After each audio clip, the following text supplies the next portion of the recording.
lot to talk about with myself.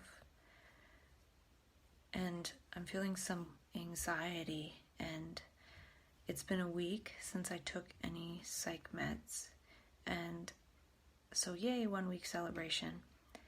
And last night I had a bit of this feeling in my heart, which could be called anxiety, but it really feels like now that I'm off the meds and I'm sort of out of this mental patient paradigm, just a little baby step outside of it really, I can feel energies coming back from before I was ever labeled and diagnosed over 6 years ago.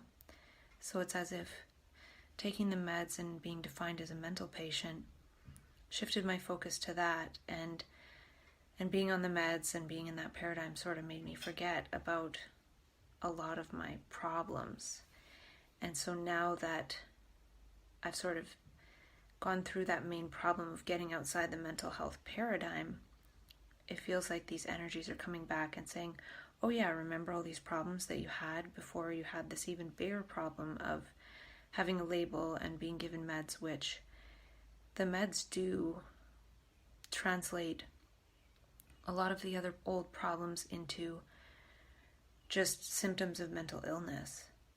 And I feel like a lot of those problems actually, before being labeled, get translated into sort of behaviors or so-called symptoms, which lead one to get diagnosed with a mental illness, which then leads one to be given medications, which sort of gets rid of the symptoms, but it also gets rid of the problems that were leading to the symptoms by drugging the symptoms.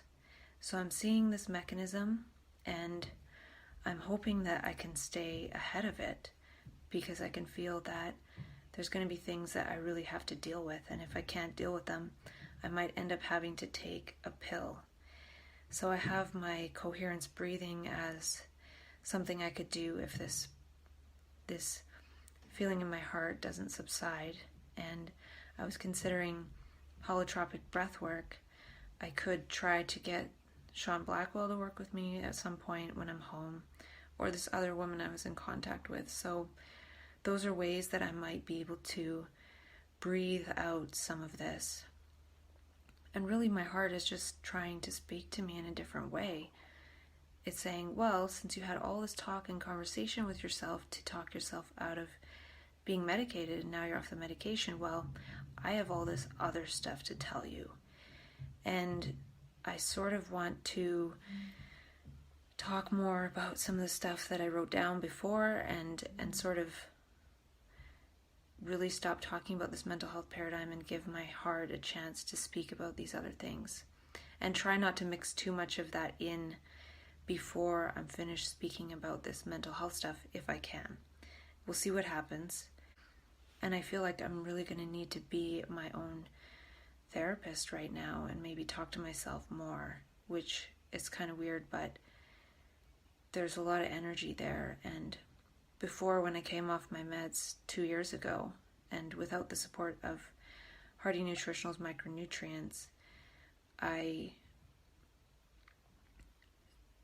ended up in the hospital 3 weeks later with all those energies. And this morning I could really see that when I was in that first episode of so-called psychosis, I really did go into that hyper meaning making state and everything was wonderful. And then there was this gravity of something pulling me. And it was this gravity, which is that thing that Jason Silva was talking about, being a threat to oneself. And I nearly jumped off a balcony. I don't think it was high enough to really do me in, but I was so afraid that I was going to jump and just run. And really, it feels like running from all these energies of the past. And I wonder if there's a way not just to deal with them, but to actually create with them. And I really don't know. I'll call Hardy Nutritionals on Monday and tell them about this anxiety feeling, and even them just saying, oh, well, that's sort of normal. It could be just the detoxification from the meds. And usually when they give me some kind of reason, or maybe give me a tip about what I can do to help that, maybe take more vitamin C, then sometimes that helps. So I have to employ different tools to perhaps get through this period of time. and I was working on the audio version videos that I have of this conversation with myself, and maybe starting to post them to my blog, unlisted on YouTube, so people can find it through my blog. And it's sort of like, who's meant to find it will find it. And we'll see about that. And there's a lot of work to be done with that, because I am taking out all the ads, because I kind of mass put all the recommended ads, and there's like a zillion ads. So I'll just put one at the beginning for now on some of them as I work on them, and change the description. And I'm actually thinking of, on the 20th of June, to listen to that video from a year ago and then actually make a video in response. So I'll keep the conversation going in real time, but then I'll also do reflecting back, possibly, which could actually lead to a lot more conversation. But I remember actually 2 years before I even started this dialogue, about 3 years ago, I spoke to somebody at a festival thing, and I was talking about what I wanted to do, and I was saying I want to create something where I'm sort of integrating the past but also talking about the now, and then maybe talk about it after I listen to it a year later or something. And it looks like that's what I've done. So I just remember that part about listening a year later. So maybe once I listen a year later and make a response video, then I can release the two at the same time and keep going like that. I'm not sure what I'll do. There's lots of options, but the first thing is just to continue talking to myself. And maybe as I start moving towards actually putting it out there a little bit, that might either increase this so-called anxiety or reduce it. Increase it because it's kind of scary to put stuff out there, and reduce it because at least I'm putting it out there with the intention to be somewhat helpful. And I think that's really important now is there's this altruism, or wanting to pay back karma as a reaction to the past, but I feel like in the fully magic state of consciousness, one is just altruistic in the moment and not as a reaction to the past. It's just a state of being. So there can be a reaction to the past, like, for example, when I go home, I'm going to give blood as soon as I can, because it's good to save lives, and also actually having less iron in the body, according to Dr. Mercola's book, Fat for Fuel, is really good for the body. It slows down the aging process. And sometimes as a vegetarian, I don't have enough iron and they won't even take my blood, but I know the Hearty nutritional supplement has some iron in it, and that might not be good. So this way I will be able to get rid of some of the iron. And maybe it gets rid of some of my old blood and helps my body to create new blood. And also I was thinking about how in my first experience of map consciousness, before I was ever labeled, I went down to 90 pounds, and I feel like my body perhaps went into this natural ketosis. And I was thinking about this morning how when we eat food, and if we store it as fat, it's because we don't need it now. So that energy we ate in a certain moment is actually stored in the fat cells. And I'm wondering if that could almost energetically contain elements of that moment that we haven't yet processed. So by storing fat, it's almost like storing the past. I wonder if some of our past memories are actually stored in our fat cells. And I say that because when I was losing all that weight, even though I was eating, my body was just totally using all the fat for fuel. And maybe my brain needed the ketones for energy, and it was switching to ketones for energy. So that could be a clue of maybe this fat for fuel thing, and burning ketones is good to not store more fat, to really be using the energy of the moment and burning up the energy of the past physiologically, and that sort of symbolically, and could actually contain some of the energy of the past. So it was an interesting thing to think about. And this morning, after watching a video on Dr. Mercola's website, it wasn't one of his videos, but it was about how exercising a very short amount but high intensity can be good. And I've already heard of this, but they were talking about how you can increase your ability to consume oxygen by sort of doing the high intensity exercise, and then your body produces new mitochondria and gets rid of the old mitochondria. And this could be important because in map consciousness, it's a very high energy state. And maybe it could be even consciousness recycling old mitochondria without having to necessarily do exercise, because consciousness puts the body into a natural ketosis. And we have a lot of energy, maybe because we're actually burning off our fat stores.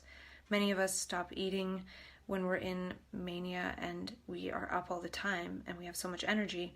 So it could actually be something about restoring the function of the mitochondria, just as this process of the universe meeting our body, not as us intentionally going out and doing this high intensity exercise, interval training, or eating a high fat, low carb, low protein diet. So I feel like the universe has the same mechanisms that it can do without us actually volitionally having to go out and do these things.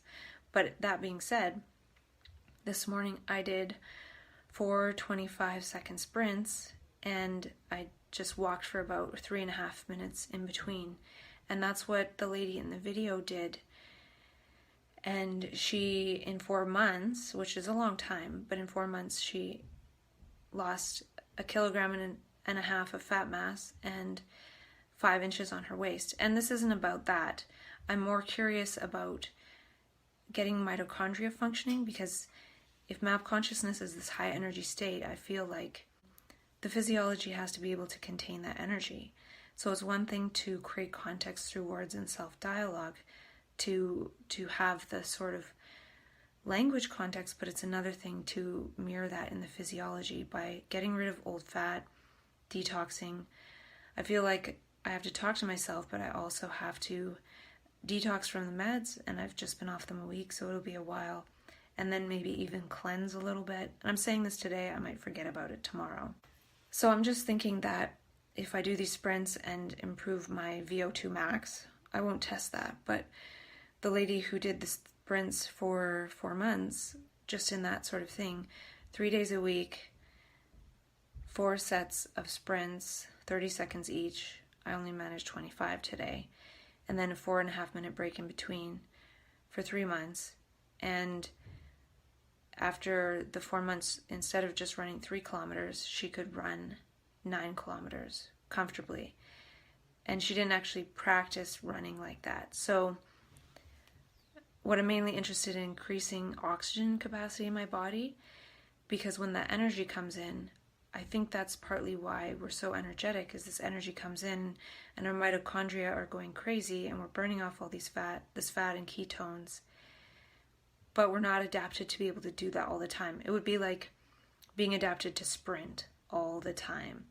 And maybe by going into these so-called episodes of map consciousness, it's like doing those sprints. So eventually we can jog it out for the long haul. Maybe we need to be able to jog the whole time and not just walk, metaphorically. So if I'm able to do some of these things in my physiology now, because the energy might want to come back in now that I'm off the meds, it could be a good idea.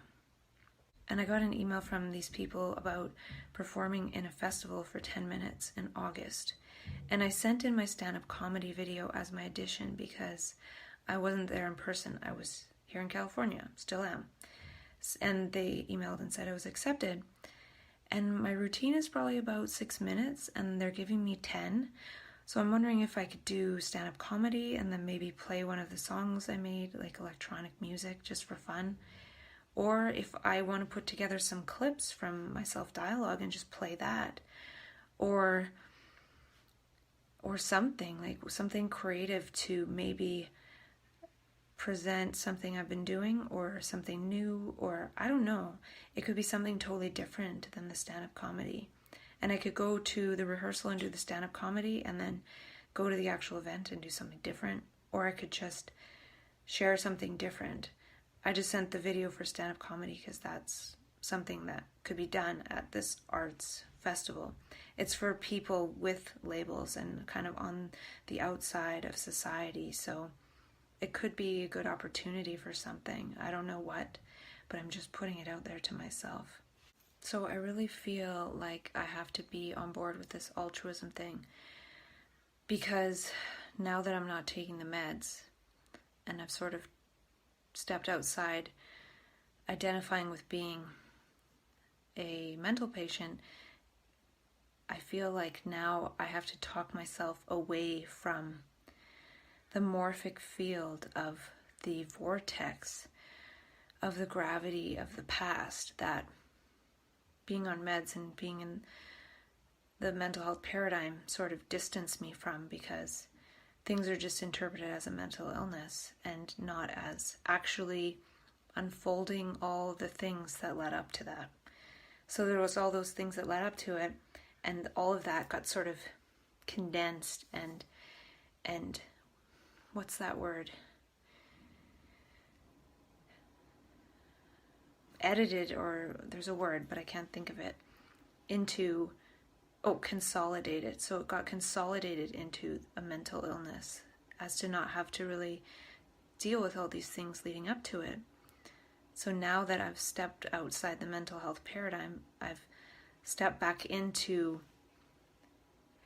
being really close to that vortex of energy that could really pull me into a morphic field of behaviors that actually might lead to me being a threat to myself for real.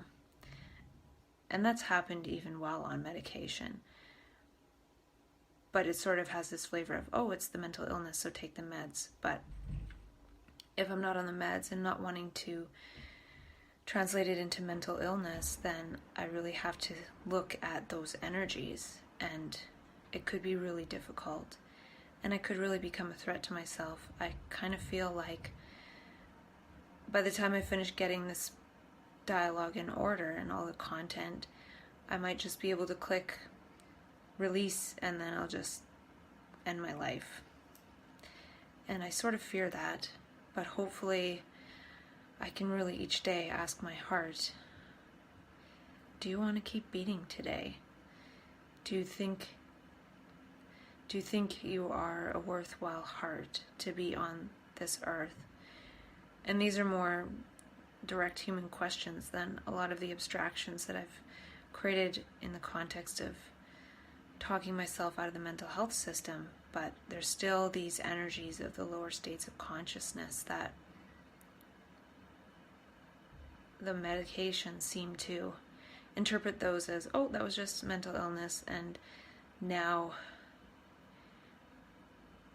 that I've moved out of that, I feel like some of those lower energies I need to translate into action, like helpful action. Otherwise, it will be translated into harmful action against myself. And I don't really want that, for the sake of people that I know would want me to continue living on this earth, and people that I know I want to continue to live on this earth with. So hopefully here I'm sort of promising myself to do the best that I can to stay out of the mental health system. I remember when I had my mini crisis in January. Actually, no, that was a major crisis.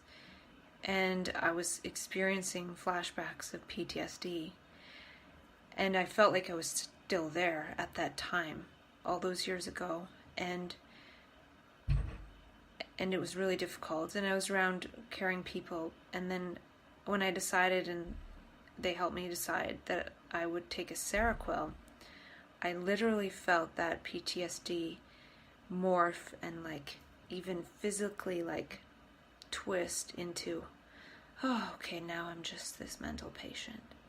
It actually felt like the translation of all of that was going on related to past trauma into feeling just like a drugged mental patient. And it was so obvious to me. So now being off the meds is sort of the reversal of that.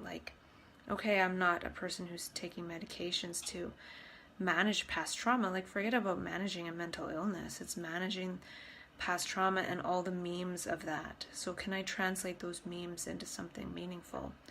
And I did it with mental illness, but can I do it with the ways that I feel like maybe I was harmed in the past, and the ways that I've harmed myself, and those ways that I've harmed myself could actually lead me to ultimately really harm myself, and I don't want to do that, and I also don't want to take medications. So it's almost now more difficult.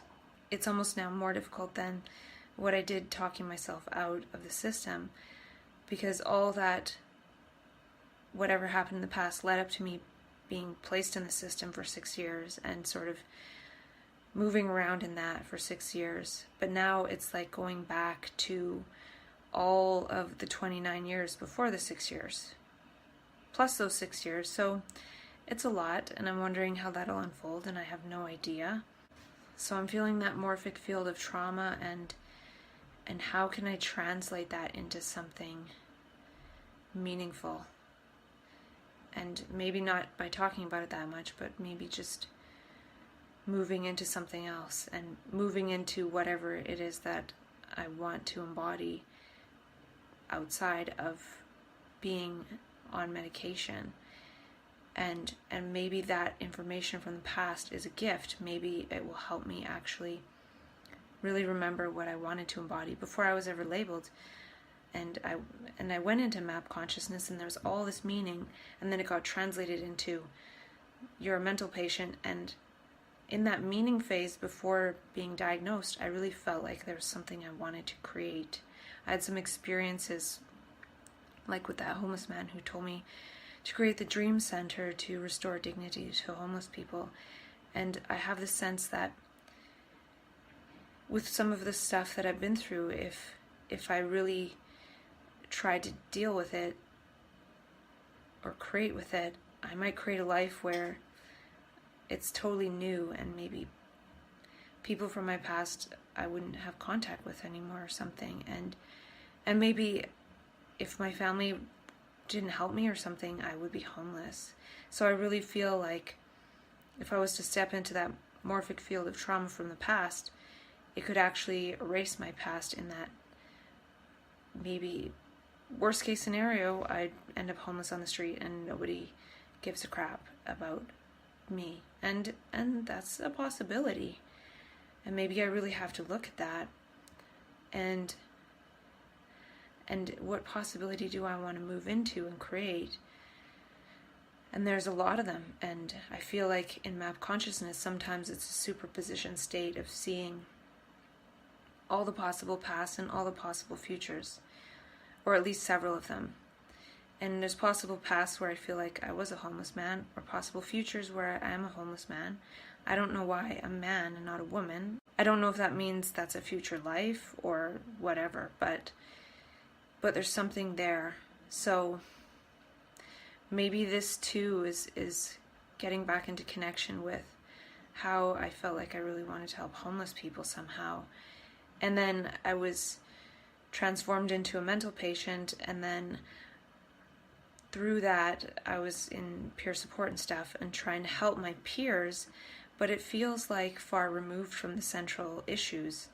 Helping people with their mental illness is not really helping people with the root cause. And I've had access to the root cause, and I'm feeling it more now that I'm outside that paradigm. So what I'm saying is maybe I'll get in connection again with wanting to help homeless people, because that's really what I felt before I was put in the mental health paradigm. And it's like, well, no, you can't help other people. You just have to work on helping yourself for the rest of your life, because you have this label. And throughout the process of being in peer support, it's only made me worse, because looking at people being supported with their mental illnesses doesn't feel like the root cause. It's this very peripheral thing. And so maybe that's part of it, is that maybe I need to get in connection with those real root issues again. And I remember one time really crying and feeling so strongly like I just have to help people, and I felt such pain. And then my sister's dog came out and sat beside me, and I just cried and sobbed so hard for people that are suffering. And then all of that I experienced for 2 months, and it was very intense, of really feeling this suffering of people and wanting to do something about it, got translated into personal suffering and having to really work on myself and get myself out of that. But now that I'm out of the mental health paradigm, it's like, well, what did I want to do? Just continue to relieve my own suffering or work to help the suffering of others? And that's what I was in connection with initially. But then it was translated into something else. I'm not saying helping people with mental health stuff is wrong. I'm just saying I don't know if it's right for me. Because the 2 years that I was working in it, I ended up with 3 so-called episodes of psychosis, because it's very re-traumatizing to see how people are translated into mental patients. And then the ones that don't want to be translated or don't get to be translated into mental patients end up on the streets. So yeah, I don't know. I don't really know what I'm saying, but I can see, again, it's harvesting my mania and going back to that first event of 2 months before I was ever labeled, and I never thought that it was anything to do with mental illness, because it felt very spiritual. It felt like I was really connecting to something deep, and I had some very deep and impossible experiences that were really trying to tell me something. And I feel like in those states sometimes consciousness sends me messages through people and trying to sort of instruct me what to do in some way, shape, or form. And there was this time when I was doing colon hydrotherapy, and it was during the time that I had this episode, or whatever, this 2-month occurrence of these altered states. And the guy who was usually at the colon hydrotherapy place, one time when I was more on the so-called psychosis side of it, he came into the room before I was doing the colon hydrotherapy, and he said, "I know what you're going through. I know it's really hard." And he tried to explain what you need to do is write stuff down and then look at it. And he actually made the gesture of writing stuff down and then taking the paper and like looking at it. Almost like I was taking a picture with my eyes, or through my eyes some other element could see what I was writing. That other element that we all share. And it could sort of sense whether I was on the right track. So it's like I'm this me, but I'm trying to merge with this other thing that is all of us. So this other thing that's all of us can also send messages through the colon hydrotherapy guy and say, do this. And so people can be messengers. And there was another one of those messengers through the homeless man I took for coffee, and he told me to create the Dream Center. So these are some of the messages that I perhaps need to go back to and almost not forget about the last 6 years, but go back to the root. And all this time I knew that just being diagnosed with a mental illness isn't the root of it. And that's just what I'm saying with this, is it's just interesting how that consciousness will send messages through other people or synchronicity. But I feel like this dialogue with myself could actually just make it so I'm the message and the messenger to myself, and just listen to myself, and then I don't necessarily have to experience signs from other people and events and things, but maybe be the sign or something. I don't exactly know what I'm saying, but I can sense that it's just important to keep having this dialogue with myself, and then witnessing that, and hopefully keeping myself safe. And that's the thing about this other being, this wholeness, this oneness of humanity, that on the whole, like, I don't matter. What matters is the message, or what this consciousness is trying to illustrate to us, so that we'll get it and start building a different world. And sometimes that means that consciousness might sacrifice somebody, and it could be me. So what I'm saying is, if I'm supposed to end my life one day, it might just happen, and I don't have any choice. And having created this, it might be a bigger impact or something. And I'm not saying that that's how I want it to end, but I really see it as a possibility. And maybe I have to really see that and be okay with that possibility too. So yeah, with the oxygen thing, I need superhuman strength to overcome the strength of this gravity of the morphic field of the past, and it totally took me down. After that first experience, that 2-month experience, I literally was laying down overnight, unable to move, like paralyzed. And it felt like gravity was crushing me. So it really did feel like I was in this other dimension, and that gravity crushing me was bringing me back to this other level, and then having to move up again. And that has happened through each so-called episode of psychosis that I've had, but how will I move through that if I don't have this whole medicating myself and having people's support and sympathy through it? How do I just get through that pain without interpreting it as a mental illness? And can I share that, or do I have to just go through that by myself? I don't know. It's kind of scary. And I should say to myself again that I should possibly think about going home and not waiting till July if this kind of stuff continues.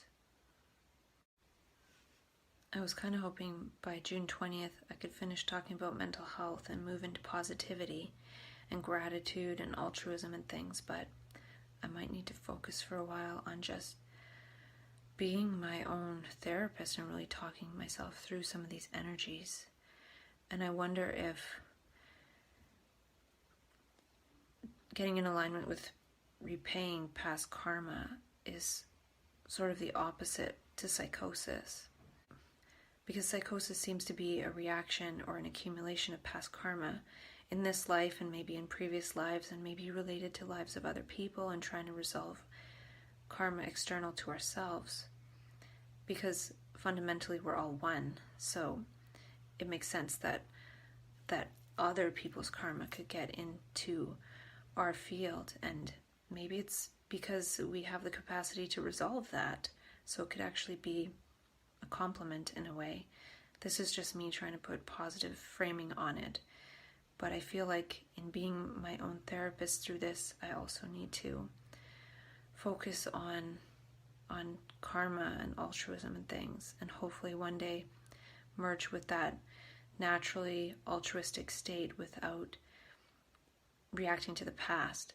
So karma in a way is reacting to the past, but I feel altruism in the way that I did feel it at one time is just the natural way of being, that generous state of being. And what in a way is preventing this generous state of being is fear. Fear for myself. And can I move through that instead of running away from it? So I don't know what that looks like, and I do want to continue to talk about the other things that I've written down, and then read those things and then see what happens. And I feel also that psychosis repeats because whatever is not resolved keeps repeating. And so how can I stop that from repeating, or make it so it's the last repetition and not have it translated into something related to mental health? Can I be strong enough to really go through it and face it? So yeah, this next bit, being my own therapist, crafting my performance for that show if I make it. Sometimes when I have something like that to look forward to, I have some kind of crisis leading up to it, and it's hard for me to attend. So hopefully that doesn't happen, but we'll see. And so this next part isn't as much about focusing on self-directing my lifestyle design, but really directing my energies towards talking with myself and going into some of these energies that might come up. So it's more of a psychological thing than a physical thing. And yeah, we'll see what happens. So I wanted to continue to self-direct myself away from the mental health system, but now it's not just about getting out of it, but it's actually maybe allowing some of those energies to be translated into something good and repay the karma of that instead of translating into a mental illness and medicating and then not being able to move through those translations because it gets translated into a mental illness, it doesn't get translated into what it really could be translated into, which could be something really meaningful. So can I make meaning out of some of this past stuff? And I remember a couple years ago having a test for histamine, and I tested for high histamine, and I asked my doctor to repeat that test later, and he wouldn't, saying they don't do the test anymore. And histamine also has something to do with the heart. People with high histamine can have heart troubles, but it also can be an indication for some types of mental health issues. And I think it's related to the undermethylation biotype. So I was looking up supplements for high histamine, and one of them is SAM-E. And I was taking SAM-E for quite a while, but I stopped when I came to California. It was actually a supplement that my naturopath recommended for me after I did a DNA test. So I think my genetics show that I have this histamine trouble. So on Monday I might actually ask Hardy Nutritionals if it could be good for me to go back on the SAM-E because of the histamine thing. So we'll see, because if that's something that can help with this anxious feeling, which could actually be just something to do with undermethylation, then that would be good. So also paying attention to the physiology and metabolism, all different levels of one's being.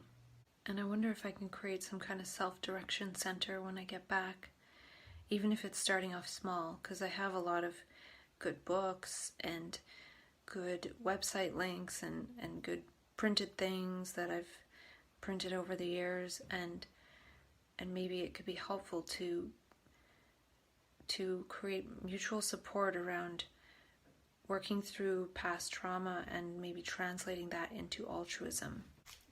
So I wonder if together we can create altruism out of past trauma. And I feel like map consciousness is trying to do that. It moves us into this place of altruism when we're being in touch with our trauma as a reaction and a saving mechanism in a way. So can we do that? Can we translate it into altruism instead of having it translated into mental illness? And I'm sort of seeing this by just looking back and sort of harvesting my mania. And maybe by translating it into altruism, we can avoid the mental health system. And I can almost see how my brain could almost interpret it ending my life one day as altruism if it thinks that it's just a horrible brain and I'm a horrible person. So can I do things to show my brain that I'm not a horrible person and I don't think I am, and I'm moving towards not being a horrible person until it really sees that, and it's more with that than it is with the trauma memes, which again are just stories we've told us on how to interpret our experiences.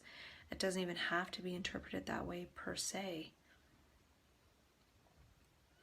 It's more having an experience and then after the fact thinking, how would society translate this? And then taking all of that on. And I think it's more that than anything else. And I feel like when we're in the mental health system, it becomes the director of our lives, and we act out its programs of going to see the doctor, taking our pills, acting out things according to being on these meds. They set the scenes and they set the stages. They set the stages of where we might live a lot of the time, or influence that, or set the stages of the doctor's offices and things. And these are different scenes and sets and stages of our lives. So can we create different stages? Can we stage altruism? And I was also thinking of the experience that many of us probably have where we really like something and we're enthusiastic, and then we share it with somebody else and then they say their opinion about it and it's negative. And then that actually changes how we see that thing we were excited about. We feel less excited. And the reason I bring that up is because if we have an experience in altered states and we want to share it in a certain way, or we see it in a certain way or feel it in a certain way, and then somebody comes along and gives their interpretation based on mental health, then that will put a different perspective on it, and we'll see it in a different way, feel it in a different way, not be excited about it, even though there's parts that are really not exciting at all. They're really scary. So I'm just saying that what we put on it as an interpretation later on changes that experience. So even now, looking at the past or looking at my first experience in the altered state, I feel like drawing upon harvesting that right now might be really helpful, because there was a lot in there that was actually designed to protect me from the past. And now I feel like I don't really have that protection because I'm on my own out of the mental health paradigm. And I was also thinking about how on an airplane, if there's a decompression event or whatever they call it, one is instructed to put on their oxygen mask first and then help the other. And I feel like I still need to put on my oxygen mask. I still need to help myself through a lot of these things. And I wonder if one day one can just breathe in beauty and not be breathing in through these memes of past trauma. And I wonder if we can put on our oxytocin mask first. And I used to talk about oxytocin consciousness. And can I move into oxytocin consciousness first before trying to help others? And related to how shame is the lowest level of consciousness, and a lot of us are in very low levels of consciousness when we receive a diagnosis. And receiving a diagnosis adds to the lessening or the lowering of consciousness, and because it's full of shame, even though they try to make it seem like it's not by their words and their campaigns. So I really feel like it's detrimental to put that kind of label on somebody in those low states. But a lot of time it translates all the shame and despair and suffering and sorrow that one is going through human experience into just the shame of mental illness, and all the emotions get translated into symptoms, because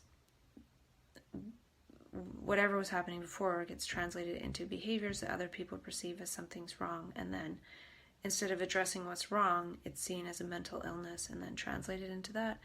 And yeah, I've said that kind of stuff a lot, and I see how that mechanism works, and I'm just afraid of being put back into that machinery.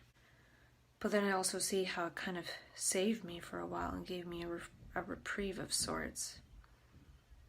Maybe I'd rather translate it all and just say it's just all a mental illness and just leave it at that. And I was in a very shameful state before my crisis in January, so I see how shame is really dangerous. So anything that I can do in those higher levels of consciousness would be protective. And I don't know if talking to myself is enough to do that. Maybe talking to myself is enough to move myself out of the mental health paradigm, but I don't know if it's enough to do that with this other stuff after moving outside of it, because something needs to actually happen, like action, not just sitting around and talking about this mental stuff. And I wonder if playing with meaning instead of playing with thought raises consciousness. So that's related to whether or not this self-dialogue will help. So if I just talk about my thoughts and stuff, it might not be as helpful. That might actually resonate more with these lower levels of consciousness than if I actually make some kind of meaning or translate it into something else. And I think I will work on that more when I'm going to talk more about that stuff after this mental health stuff. And when I was watching that Jason Silva video, I thought of how he talks a lot about hedonic adaptation. And I feel like we have an adaptation to meaning, and that's why we need to make our own. So when we constantly are taking on the meanings of society, we're so adapted to that it becomes meaningless. So making meaning of one's own. And I think I could see that if I start to look at some of my past experiences, even in map consciousness, it's important to perhaps make the meanings out of it that I want. So I could say that experience with that homeless man where he said, build the dream center, I could say that means I'm crazy because I took somebody out for coffee on a whim like that, or it means that I really need to build this dream center, and creating an interesting dialogue around that instead of just brushing it off. Or things that happened in the past, well, I'm here right now sitting in California and living a dream that I wanted to live. So all those past things led me to this. So everything's meant to happen as it does, and I understand that. So being with that, and also maybe now that I've lived the dream of getting back to California, maybe it's time to consider this dream center thing or other things that could be something to play with. And I feel like if I wanted to create the dream center, I need to go study with Patch Adams. I feel like the meanings change our behavior. And in map consciousness, sometimes we see that all that we've been given by society means nothing, and we don't know how to get out of it. And we're trying to escape that gravity. So we're in this altered state, and all of a sudden that gravity of the whole society and what we've been conditioned with in our life comes back to try to reattach to us, and we're crawling away from it like we're in quicksand, and we get re-trapped by that. But maybe we can actually move through it by making meaning out of it instead of running from it and making up our own meaning. So instead of running from that, I might have to really go into it and translate it into some kind of meaning, instead of just looking at it and the meanings that tells me from society. What meanings do I really make out of it? Or can I make out of it? And can I create with that? Can I be creative with that? Is that a creative process? Can I build a bridge of meaning for myself, at least subjectively, to bridge the two worlds? There's this other world that I've been in, and it's in the same place, but it's a different orientation within. And then this other orientation of conditioning comes back. And how does one bridge that? And can I build that bridge of meaning instead of building a bridge of meaning that might cause me to jump off a bridge, or being in touch with old memes that might lead me to jump off a bridge? So really building this bridge of meaning could be building a bridge of life, and it might be something I have to always do to stay one step ahead of this old meaning that is like a shadow, always there. So yeah, I feel like consciousness can send messengers, and when I was in that really scary state of consciousness 6 years ago, there were people really trying to help me. It's like consciousness knew I was struggling and was trying to help me through these old energies of consciousness. And people are part of consciousness, so they can actually be recruited to sort of help at times. And they may not even really know that they're doing it. But I wonder if I'm able to make meaning that I don't need to rely on this outside help. And I don't know if I want to rely on the outside help, because all of those things are systems of things that funnel a person into their meanings of things. And I want to get away from this us versus them thing in terms of me versus the mental health system or whatever. It's just a system of memes. So it's just about language, and what is the bridge between us versus them is sort of language, and can one build that bridge of language? And it seems like language is the bridge between the self and the moment.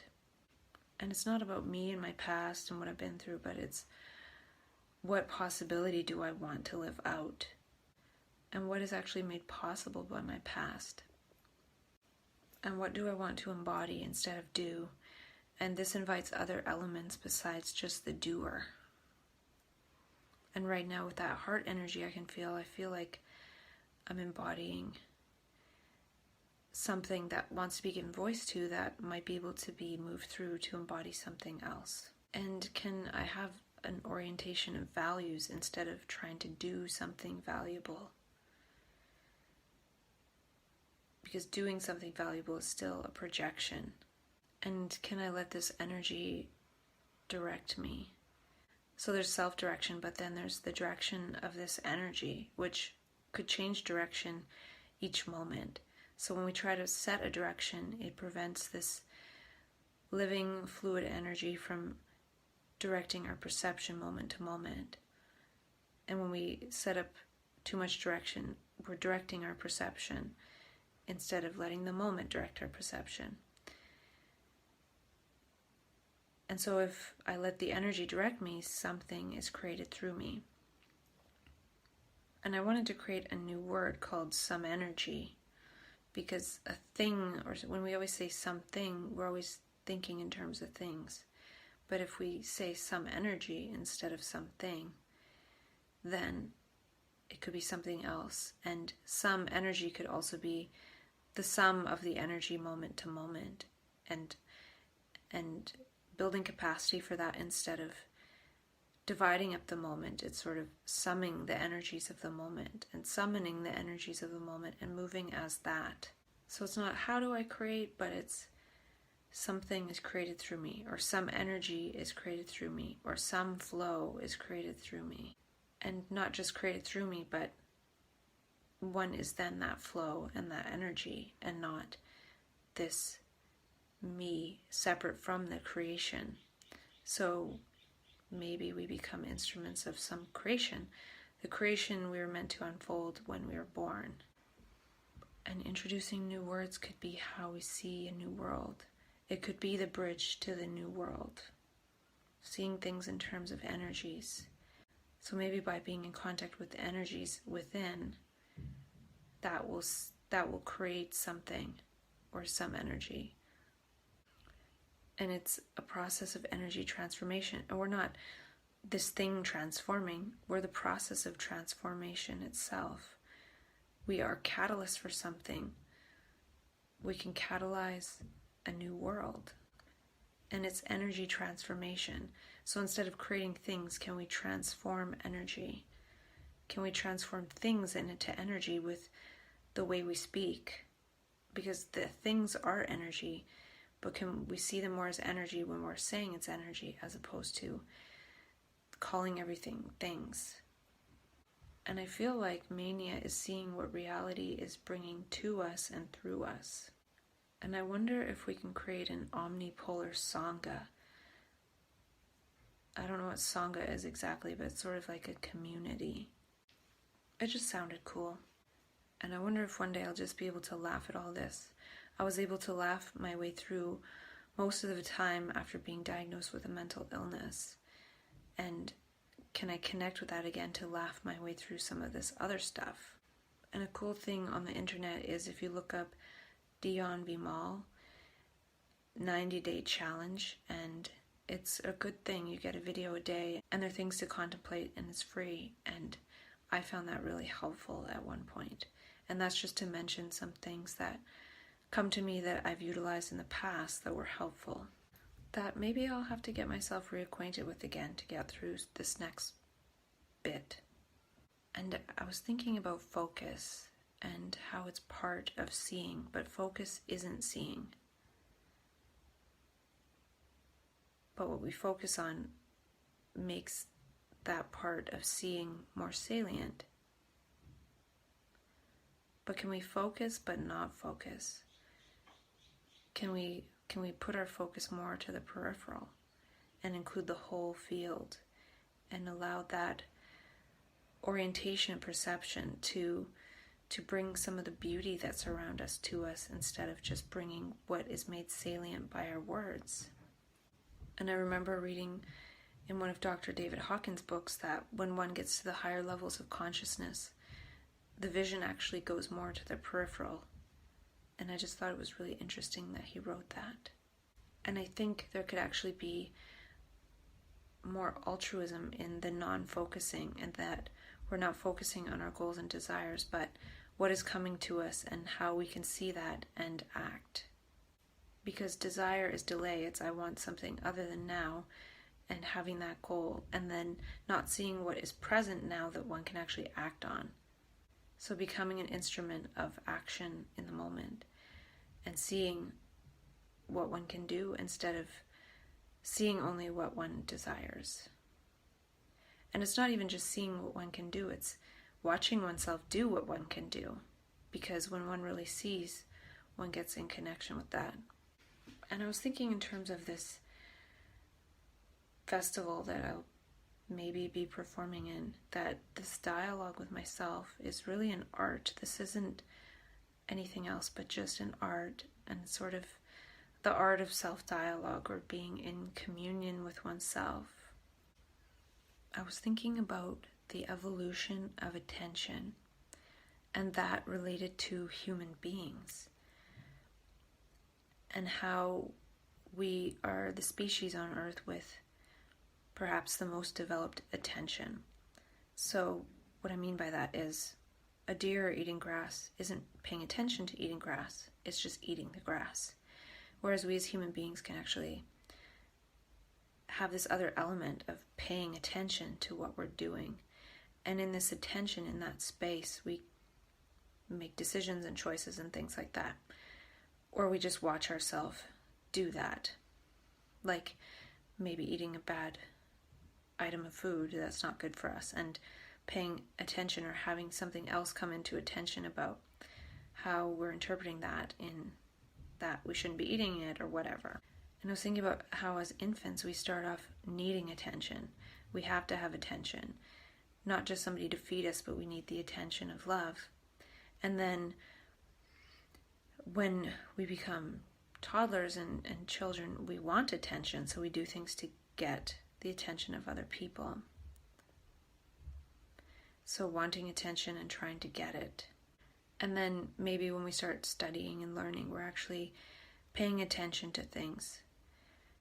But it seems that we can also get to this place where we are attention itself. We're attention in our beingness, and we realize that we're not identified with the content that arises in that attention.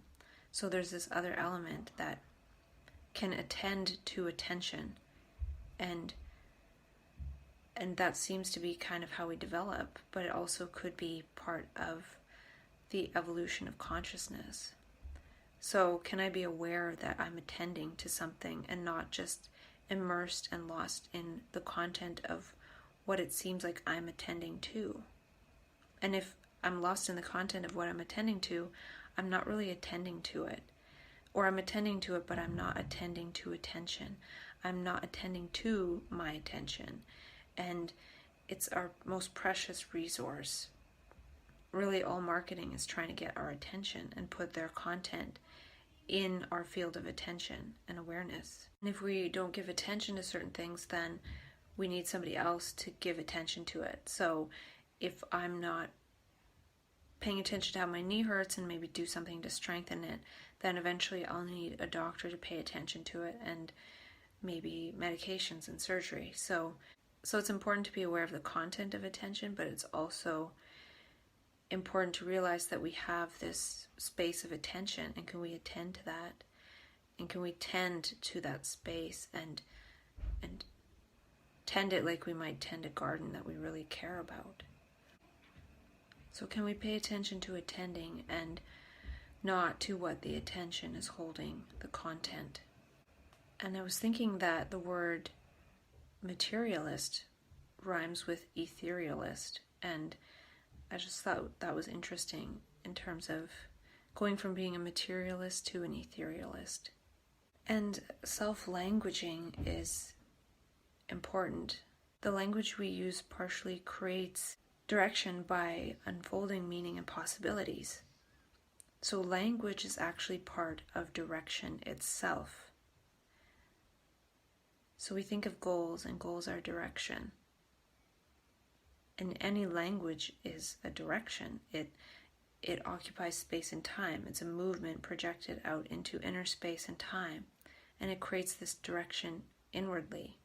So by creating all this context of words, I've created sort of this map, this direction, this context in space and time, and my languaging can be directed within that map, but also directing the language one uses or is used within oneself in that space that we can attend to it's creative, and that's an important part. Even in talking about the past, it's language directing the content of my awareness and attention into the past. And I wonder how much that is necessary. And some of my notes are out of order. I probably already said I can't wait for self-directed funding to do self-direct myself. And it's important to design my life moving forward and also keep this design of self-dialogue. Because self-dialogue seems to be a certain type of self-direction. And continuing to point myself in a different direction than pathology. And I made a note to myself about being a self-dialogue coach and relanguaging towards self-direction, and not self-direction necessarily in goals, but just being the director of one's internal context and how that helps to unfold one's life. So I might end up sitting on my butt for 2 years and talking to myself, but it might have really big implications for the way the rest of it unfolds. If we don't read language, we'll be limited by the stories we've been told. And I think that's what's happening with some of this past stuff that I want to look at, is there's stories I've been told and tell myself, and views of society. But if I can relanguage it and recontextualize it, make meaning out of it, then it won't be limiting in the same way. And it could be acting as a limiter of the consciousness and the energy that's able to flow through me. So it could be important to make it so my body can contain more energy, but also some of these old energies that are holding me could be a good thing in a way, because I don't want to get too high, or too high before it's time. So if I recontextualize that, I might be able to walk through it a lot more smoothly. And I don't know. I will see. And many of us can't wait for this model of self-directed funding. They were saying it was first introduced or shown evidence towards in 2003. It's already 2017. So it takes a long time for these things to come about. And I ordered a DVD called The Virtues of Noncompliance on the Western Mass Recovery Learning Community website. So that should be interesting, because now I'm actually in that space of noncompliance. And I remember hearing a talk by somebody at one of my peer support days or something like that, and they were talking about how one of the number one factors in whether someone gets better or not is actually if they can direct their self. Paternalism and any form of coercion is actually very, very detrimental. It's detrimental to the relationship. If somebody's trying to support me and I feel they're being coercive, well, I don't want their support, or I'm feeling like, I don't want their support. It's actually worse than having no support. And no wonder a lot of homeless people just don't want the support, because it's so coercive. And I came across an article in a Scientology magazine, of all things, that was just sitting there, and I didn't even know it was Scientology, and I don't know anything about Scientology, but maybe one of the reasons why they're so demonized is because they're very against psychopharmaceuticals, and they have programs to help people move through things without relying on that. And so they were talking about how the pharmaceutical companies are really medicalizing addiction, calling it addiction disorder and things, and putting it in the DSM. So then that way, best practice and best treatment is to put someone on drugs, put someone on psychopharmaceuticals instead of being on the street drugs. And a lot of times the psychopharmaceuticals are just derivatives of the street drugs that can be patented and sold at high prices and handed out by doctors getting paid a lot of money. So it's just having a different drug dealer, really. And I don't think that's really what people want. They want some kind of root, getting to the root of things, really. And so it was a really good article, actually, and it was kind of really scary, too, of what is being done. It's called medication-assisted treatment or something, in regards to getting people from being addicted to certain drugs and then onto the pharmaceuticals. Just changing the addiction to one that's more socially acceptable and actually very well funded. So that was sad, and I could extrapolate that article a bit, but I probably shouldn't right now. And I wonder if there's a way for people to be prevented from needing some of these services in the first place. And to me, I still need some form of self-directed service or funding, but maybe I can talk myself through not even needing that kind of thing. And by talking about some of the past, maybe that will help to unfold some of the things that led up to this, which all of that, instead of being listened to, is just, oh, it's a mental illness and we don't have time to listen to you, take this pill. And now that I'm not taking that pill, I might have to spend a lot of time listening to myself. Because that's the thing, where I made mistakes is when I didn't really listen to myself. So in 20 years is not acceptable. We need this now. And how can we support each other? And I was thinking about how I've read that the brain doesn't know the difference between if I scratch my head or if I actually watch someone scratching their head, or maybe even if I think about scratching my head. So the brain doesn't actually know the difference. So to me, I can relate this to how self-dialogue could actually be just nearly as good as talking to a therapist or a good friend, because the brain doesn't really know the difference about who I'm talking to. I'm just talking. And it does know I'm not talking to a friend, but maybe I am. Maybe I can be my own best friend and my own therapist, and a lot of things for myself that isn't really out there, or people just don't have the time, or if they do, it costs a lot of money. So time and money, the things in the world that people seem to value the most. And I'm spending my time talking to myself. So maybe in this way I'm valuing myself. And these are all very basic, fundamental things when it comes to support. So yeah, I'm just saying that talking to myself could be just as good, because so many of us want people to talk to, but we never think we can just talk to ourselves. And doing it in this witnessing way on video could actually help the brain, because I'm saying it and then I'm seeing it. And in terms of learning, people learn the most by actually teaching, and there's people that learn by seeing or reading or doing or hearing, like having things explained. And I think that this self-dialogue touches all those dimensions of learning. And I was thinking about the reversal of energy of words, and how first there was life, and life created the word. There can be no words without life.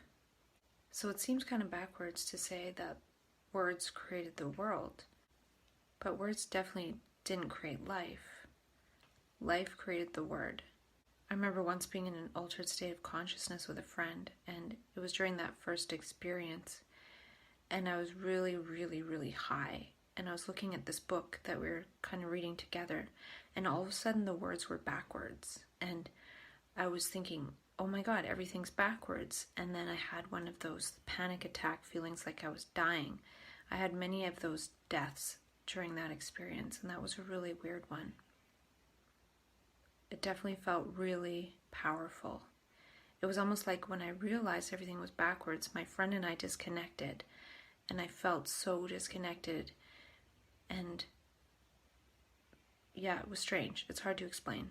And I wonder about the gravity of words, of the mental health system and society, and the levity of words and self-dialogue and language creation with oneself. So there's the context of society and mental health, and then there's the context one can create with oneself.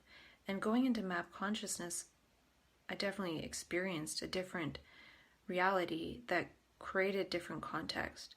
So now that I'm in consensus reality mostly, can I create a context that will help me move back into that other dimension and then be actually held by that context instead of trying to make it and understand it as I'm in that state. And that's part of harvesting one's mania, to create that context as something of a container that can hold one in that context when one goes back there. And I remembered an experience I had when I thought I was going to jump off the balcony that time. I was writing a suicide note, basically, and I remember writing it and being crushed by the gravity of negativity. And when I was writing negative things in the note, I remember feeling like this clock ticking down thing, like I was running out of time and being really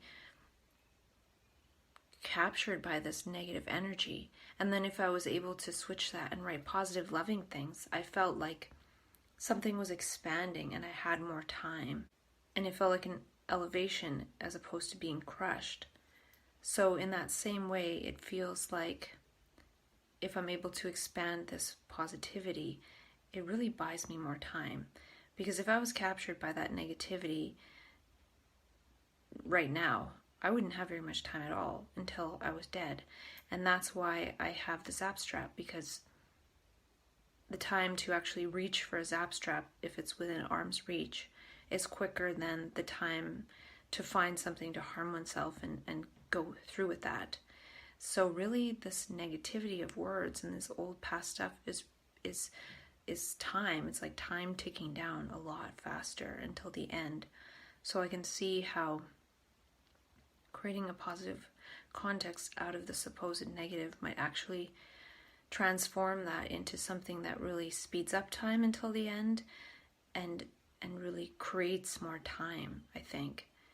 I can see how, in a way, we kind of create how much time we have left when we have these potentials to be captured from this eternity, this space of the eternal, and back into this time-bound nature that we all usually experience. And I wonder if the brain can catalyze order. I noticed this last week. I felt more energy to clean or to really put things in order, and it's happening in terms of this dialogue I'm creating with myself too. So I think that something is happening around that. And I wonder if epigesteretics activates muscle memory without thinking. And I wonder if there's epigesteretics to these old past morphic fields that tried to come in and make gravity feel heavy, like we're running out of time. So there's something about time and gravity and space and creating time with making meaning. Because as things become meaningless for a subjective consciousness, then one can go through with ending the existence of that consciousness. So I'm seeing how that element of time in the psyche can make us run out of time. And how can we create more time for ourselves when sometimes we feel like our time is up? And also, the epigesteretics of an act of kindness passes that on. Somebody observing an act of kindness is more likely to do an act of kindness. And I think this might be something that could help me get through this period.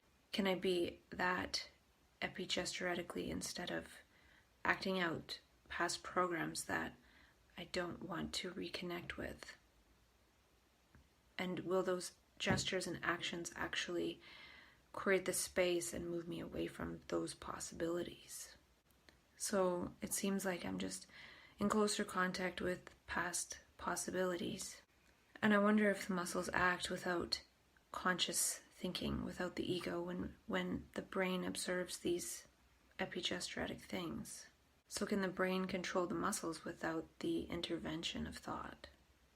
And the thing with that is it's good, but it's also scary, because if we're in scary situations, then we're going to act in ways that we're not really aware that we will act.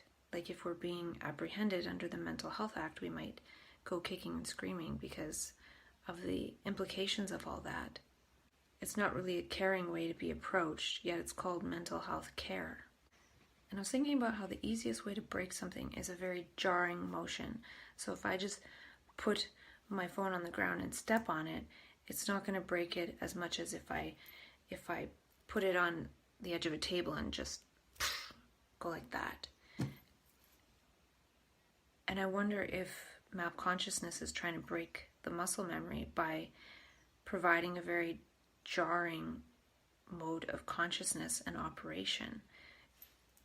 It feels like it's trying to break something or some energy or some flow of energy, and that's why it is so jarring. And anything rigid is not the fluidity, but the fluidity can somehow break this rigidity with a jarring motion. And the moment can be fluid or rigid, but the rigidity can be a gift in that it makes the transparent operating system opaque. So all of a sudden we are aware of our attention or attending to attention itself and seeing the content of one's consciousness and what that creates, what actions that leads to. Can we be holders of the moment? Can we be containers of the moment? Is map consciousness like experiencing a shift in the tectonic plates of consciousness? Are brain cells kind of like tectonic plates and kind of rigid, and when they start to move, there's this big shift, like a fault line, and then many things come into consciousness that seem to be our fault or our faults, and it's like an earthquake in consciousness that other people can't feel, but they could have an earthquake of their own. And I had another insight that I will read in the spirit of getting through this, and it's related to reading other spiritual stuff without seeing for oneself messes with the brain's flowering, as the brain can't tell the difference between the words and the real. So if I'm reading someone's stuff and creating all these fluffy images in my mind, it might actually feel like I'm there and in that space of consciousness, but I haven't actually created that in my actuality. It's just a bunch of words. And I'm seeing as I'm saying that I've just created a bunch of words with myself in the last year and haven't made much of it in actuality besides embodying self-dialogue. So what other embodiment is there? And I talk about this stuff with myself sometimes, but I forget. So it's really a day-to-day self-creation. So can I move from self-dialogue to self-creation? Can I embody the context I've created or move in that context and maybe embody something else? Because the context was created in order to move into a different embodiment. So reading the words of another that is not one's reality spiritually confuses the brain. We haven't figured it out for ourselves. We haven't seen it for ourselves. But I am wondering if that creates some context for that other dimension to come in. And then it invites us actually seeing that dimension through the context we've read of others, but then we still have to work towards understanding it for ourselves. So just reading a bunch of words and then becoming in contact with this other dimension doesn't really guarantee that one understands how to move in that dimension. It just means those words might have invited that dimension. But now to actually be able to move in it is something that requires moment-to-moment seeing and understanding. So I've created a lot of understanding for myself by looking back. But what about if I enter that dimension and understanding moment to moment? That's a little bit of a different thing. So there might be a different dialogue that comes out of this embodiment than just sitting and talking about insights. But the sitting and talking about insights could create the context to move in that dimension in a more self-created way, because the context was created subjectively by myself. So reading the words is imagining that we are there energetically when in this moment we are not. But it could be planting seeds. But if we attach the words to our identity and actually think we're there when we're not, it could actually invite that, but it could be detrimental if we don't actually use it as part of our understanding moment to moment, or forget about it and then understand moment to moment. So in a way, all this context I've created could become obsolete when actually moving in that dimension. It might move me into that dimension somewhat, but it becomes obsolete in the moment-to-moment understanding. And then it became somewhat like a message to me You can feel like that other person or that movie character when you don't have an identity. You are the moment. Protect your moments and your momentum. So sometimes I feel like I'm talking to myself. Sometimes I feel like something else is talking to me. And then maybe some point will come where something else is just talking through me. And I don't have to talk about myself and past experience. And maybe it's inviting that voice to take over.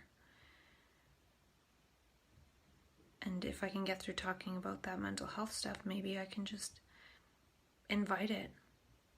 Maybe I don't even have to worry about purposefully talking about the past. I don't know if I really buy into that. Though that can still be used to inform the future creation. And another thing I wrote to myself, the importance of self-dialogue is staying ahead and outside of the vortex of the gravity of words, memes, by creating one's own context and hearing it in one's own voice. And also seeing it and speaking it, making this energy external through endomimetics. Epimimetics is memes' effects on genes, and endo is moving this energy of the moment into words, life-creating words. And I was thinking about how the ego sort of tweaks energy. It's like this conflict inside that generates a little bit of charge or energy. So we derive energy with what should be versus what is, which is a word, and that means we're missing life, and that perpetuates the conflict. Because life is right here, and that energy of life is a different energy than that little spark. It's like a combustion engine of thoughts. And Krishnamurti says the thinker is the thought, so there is no such thing as a thinker. But it's like something arises and splits into thinker and thought, and that split is the conflict. So it's almost like this nuclear fission of thought splitting creates this little bit of energy that we feed off of. But we can actually feed off the perception of beauty and give voice to that externally, or give voice to it internally, which isn't even a voice, but just this energy and flow. And I wrote down, I'm not asking for anyone to agree with what I'm saying, but perhaps to see what I'm saying is a process of seeing and saying, and in the process, initiate the process of seeing and saying, and not saying from a memory bank of opinions stored up in the brain. And I've heard of the spiritist centers in Brazil where they have a different view on what so-called mental illness is. And I remember hearing from Dr. Emma Bragdon that they say mental health stuff is actually suppressed mediumship. And I wonder if the brain is a ship of the ego, a container of the ego that floats through space and time, or is the brain a medium for something else? Or is the brain a ship of some other medium? Right now, the brain is the ship and the ego is the medium, but maybe there's some other medium. And this is my agent of passive advocacy. Most people want to create passive income, but I want to create passive advocacy. Something of social value, and so what if it has no monetary value? And I've lived in financial poverty through the process of creating this, but I live in abundance in many other ways. And I'm able to create an abundance of meaning, that's for sure. And meaning from the past and bringing that through the present. And that helps to make the present meaningful for me. And hopefully I can create abundant health. I used to have abundant health, and then I haven't really been focusing on that, partly for financial reasons. So we'll see what I can create next. And this is really a context that I definitely invite others to co-create in, or just go create whatever the heck you want. Create your own meaning. It's not about my meaning versus your meaning, and the meanings I've made might be so irrelevant to so many people that are immensely helped by the mental health system. And I have been immensely helped by it in a lot of ways. And the people are just amazing and haven't really gone on and on about that. And I feel like the brain really does go through a reversal process in many ways. The voice reversal process, and also life creating words instead of words superimposed over life, and making what could be salient in life invisible. But it's also this reverse bandwidth process where instead of consuming bandwidth and retaining some of it, the brain actually produces bandwidth from a very small amount of input. And I remember something about how this is one of the weird things in physics or in science where it's not really supposed to happen, where the amount of energy into something is less than the amount of energy output. And I think this is actually something to do with nuclear fusion, which I don't know much about, but basically it's some kind of process where they put a tiny amount in and they get a lot out. So it's actually creating energy. So this process, when the brain reverses how it processes bandwidth, it can see a little bit in reality, like look at a flower petal, and then it might have a big insight into how it works or how it's related to something else, and all of this bandwidth and information comes out. So the brain becomes this bandwidth creator, and from a small amount of light, seeing something, it can create a lot of sound and words, and it translates that energy of light into words and sound and communication and connection and stuff like that, instead of trying to rely on what's already there and filter it through the brain and capture just a small amount. So I feel like that's why a lot of us can become sensitive to noise and sights and too many people and too much information, because we're actually, with every amount of information we take in, we produce a lot more information. So it becomes information overload. So keeping somewhat of a quiet life in ways could be a good thing. And this would actually mess up with the whole economy, because a lot of it is based around consumption of information and things like that. But if we were in this place in our brain where a small amount actually created, instead of observing entertainment, we actually would be entertaining ourselves with our daily lives, because when we perceive something, we don't even know what we're going to say. So it becomes witnessing one's own show instead of watching shows and just consuming entertainment and information. And so yeah, I can see something there. I don't know what it is, but so we don't have to rely on recall of memory for intelligence, as this process can happen in every moment of perceiving a small bit of information and creating more information out of that, or more energy out of that, and actually having more energy created in us by having this perception of something. And so the perception of something and understanding creates an insight within us and actually gives us energy. Instead of spending our energy consuming and trying to fill the brain with things to remember, the brain becomes more of a translator of light into sound and action of the human body. So it's really moving with the moment and trusting the moment. And it's also trusting you'll see something and have an insight into something. And the trouble is that with that process, though, I think people don't necessarily understand where that's coming from. And the insights aren't necessarily translated properly. A lot of times they're translated through the ego. So it's sort of this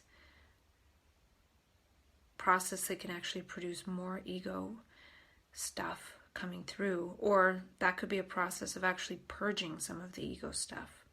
And I can see how that could be so, because if a person is sensitive, perceives a small amount of information, but can see the pattern in that and see it's not healthy, say something in the structure of society, and then that comes through and actually produces some kind of action of revolt. So it's actually revolting against the understanding of something. And a lot of times that comes through as apparently very egoic, but that's usually how we translate it. And it's so moment to moment that, and so high energy that it has to be translated in that way. So seeing those structures can be somewhat dangerous, and that's why I think it could be good for me to stay out of the mental health system, because just seeing a small amount of that structure activates so much that this being would want to revolt against, because it's not good. And in a way, it's using ego elements to try to change that thing that's not good. So that's sort of the thing. How can one have these perceptions and then be creative with it and change it into something good instead of just reacting against what's not good? And if one is moving in that field, then one won't feel the need to react to the things that are seemingly not good. If one is able to create and translate, then we won't have to react. Because right now we're in this reactionary phase of it. But when one can transcend that and see the power of this other perception and creation that is not a reaction to the old, then one can step outside that reaction and just be an agent of creation. And Krishnamurti talks about something in a conversation with David Bohm. He says, perception, attention, intelligence, and love. You bring it to me and I'm incapable of receiving it. He was talking to David Bohm and saying you, as in if David Bohm brought it to him, he wouldn't be able to receive it. And what I'm talking about with this mode of perception, action, based on intelligence and love, it seems like a type of perceptual fusion. So the seeing of some small bit of information or energy is just a seeing of something actually produces an action through the human being.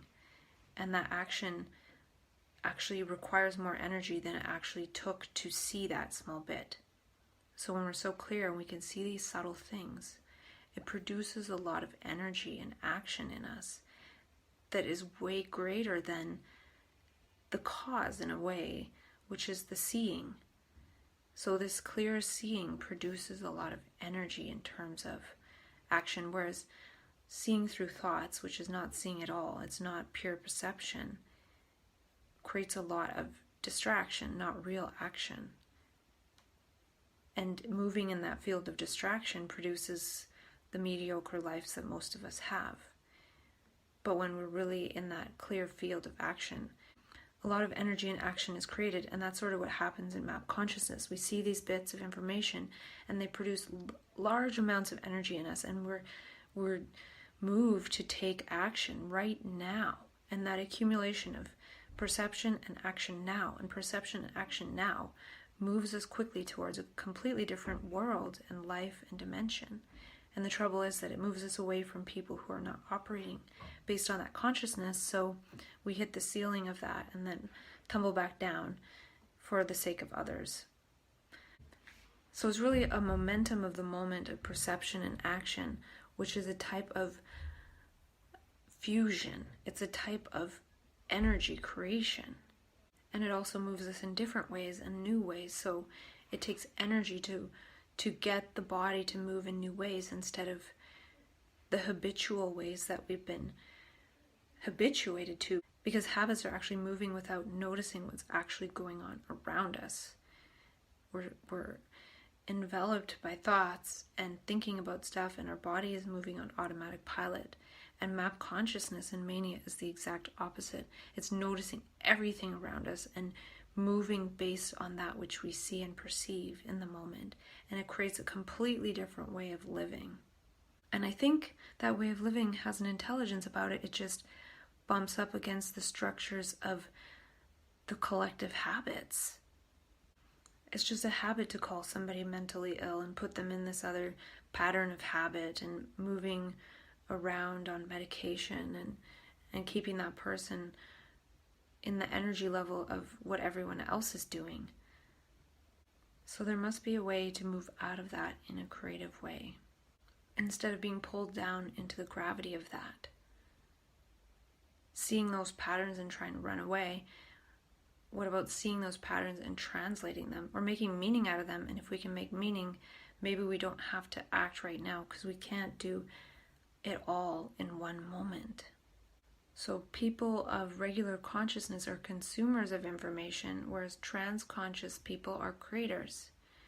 We create more information than we take in, whereas normies retain less than they take in. They actually waste energy. They're trying to retain and have that retention reorganize the retainer. A release of information is really something that happens through the brain that goes into trans-consciousness. The consciousness is reaching information never accessed before and releasing it to the masses. It's sort of like the one person who can climb the tree and get the fruit from the top and throw it down to the others. Whether or not the masses can see it or not is another thing. So maybe one day, instead of us signing releases of information from doctor to doctor and system to system, maybe we will be seen as people that can release some of this information from the ether that is not accessible. And the whole point is that it's not just for the one person, it's for everyone. And then maybe once people start eating that fruit, they get strong enough and they can get their own darn fruit. And then one day it's so plentiful that it just becomes part of the transparent operating system.